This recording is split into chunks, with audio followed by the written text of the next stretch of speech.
अब जैसे भी जिस पुण्यात्मा को मार्गदर्शक मिले हैं वो प्रभु की तरफ में अपने गुरुदेव के बताए मार्ग पर तन मन और धन से लग जाते हैं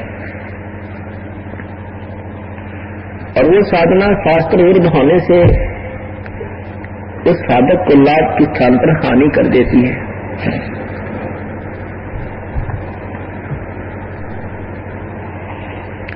इंद्रमती के पूर्व गुरुदेव ने बता रखा था कि बेटी तू रानी कैसे बनी है, तूने पूर्व जन्मों में बहुत ही ज्यादा पुण्य किए थे, उस पुण्य के आधार पर तू रानी बनी है। और अन्न का जो दान होता है वो बहुत ही उत्तम होता है। अन्नदान साधु संत भक्तों को कराने से ज्यादा लाभ होता है। वैसे तो परमात्मा भी कहते हैं कि रोटी का दान जो है बहुत ही उत्तम है।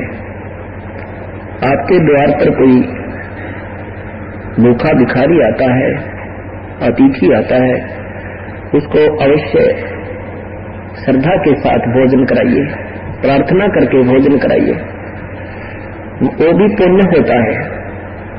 इससे भी ज्यादा पुण्य होता है जो संत भक्त आत्माओं को आहार कराया जाता है। जैसे यहाँ ये सत्संग करौथा आश्रम में चल रहा है, यहाँ पर कितने पुण्य आत्मा आते हैं।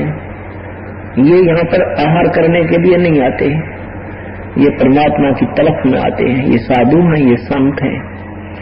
और यहाँ जो भंडार है, इस भंडार में जिस भी पुण्यात्मा का जितना सहयोग है वो अनमोल पुण्य हो रहा है। और साथ में अन्य जो दान होता है आपका, उसको ये दास परमात्मा के बताए मार्ग अनुसार उसको उसी रेशो में, औसत में सबका अलग अलग खर्च किया जाता है। भंडार में अलग से, आश्रम बनाने की अवस्था में उसी का कुछ अंश रखा जाता है। और मैट लाने हैं, दरी बिछानी है, पंखे लाने हैं भक्तों की सेवा के लिए, ये सभी डिस्ट्रीब्यूटेड किया जाता है और ये अपने अपने रेशो में लाभ देता है। जैसे कर्ण ने द्वापर, इसमें महाभारत में प्रमाण आता है, कर्ण ने दान किया, सोना दान किया, स्वर्ण दान करता रहा और इतना दानी था कि अंत में उसके दांत थे सोने के। संत ने आकर के परीक्षार्थ उसे सोना मांगा तो कहते दांत शेष थे, उसके दांत भी तोड़कर और वो भी दे दिए थे। इतना सैक्रिफाइस था, लेकिन शास्त्र विधि विरुद्ध था। शास्त्र विधि त्याग का मनमाना आचरण था, जिसका उसको पुण्य के स्थान पर पाप लगा। वो कहाँ पहुंच गया? स्वर्ग गया। वहां उसने अन्नदान नहीं किया था, सोना दान करता था। तो वहां जाकर के कहते हैं उसको अन्न नहीं मिला स्वर्ग में, क्योंकि तूने केवल स्वर्ण दान किया है। ये स्वर्ण तेरा रखा है, इसमें खा ले से पी ले। फिर वो रोया पीटा। कहते उसको फिर दोबारा 15-16 दिन का समय मिला कि चल दान करके आ जा तू। तो कहने का भाव ये है कि अनजान व्यक्ति शुरू में, क्योंकि जानता नहीं, भगत आते थे तो शुरू में आटा ले आया करते सारे। बता आटा ले जाओगे तो बनाओगे क्या ना इसमें? तो ये भी एक अनजानपना ही होता है। यानी जैसे आप पैसा दान करते हो, फिर हम उसको डिस्ट्रीब्यूट कर देते हैं। प्रसाद, गेहूं लाते हैं, सब हर चीज मशीनी, चाह भगवान के प्रसाद में और आश्रम के बनाने में, सब जगह सत्संग प्रचार प्रसार में उसका औसतन खर्चा कर दिया जाता है, ताकि फिर रेशो में आपको पूरा लाभ मिलता है। ऐसा तो वो लड़की, तो यहाँ जो दान होता है ये बहुत ज्यादा लाभ आपको देता है।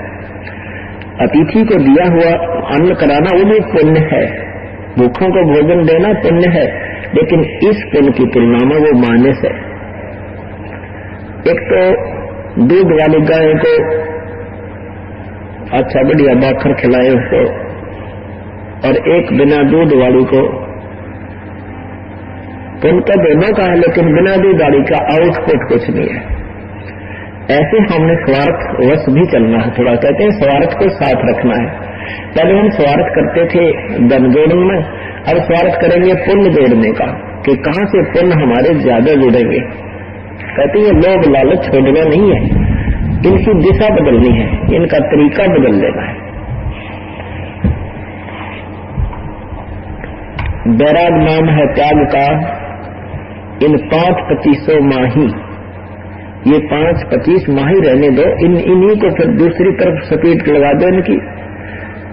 जैसे पहले वो घुटी लाओ नाले शराब पिया करते डटकर, सुबह तो लेकर शाम तक आंखें नहीं खोल जा करते, और अब इन्होंने सतमार्ग का पता लगा, बुराई छोड़कर भी भगवान हमारे मार्ग में भी नहीं मंड रहे हुए, दिन रात अपना सेवा करे, भजन करे, दान करते।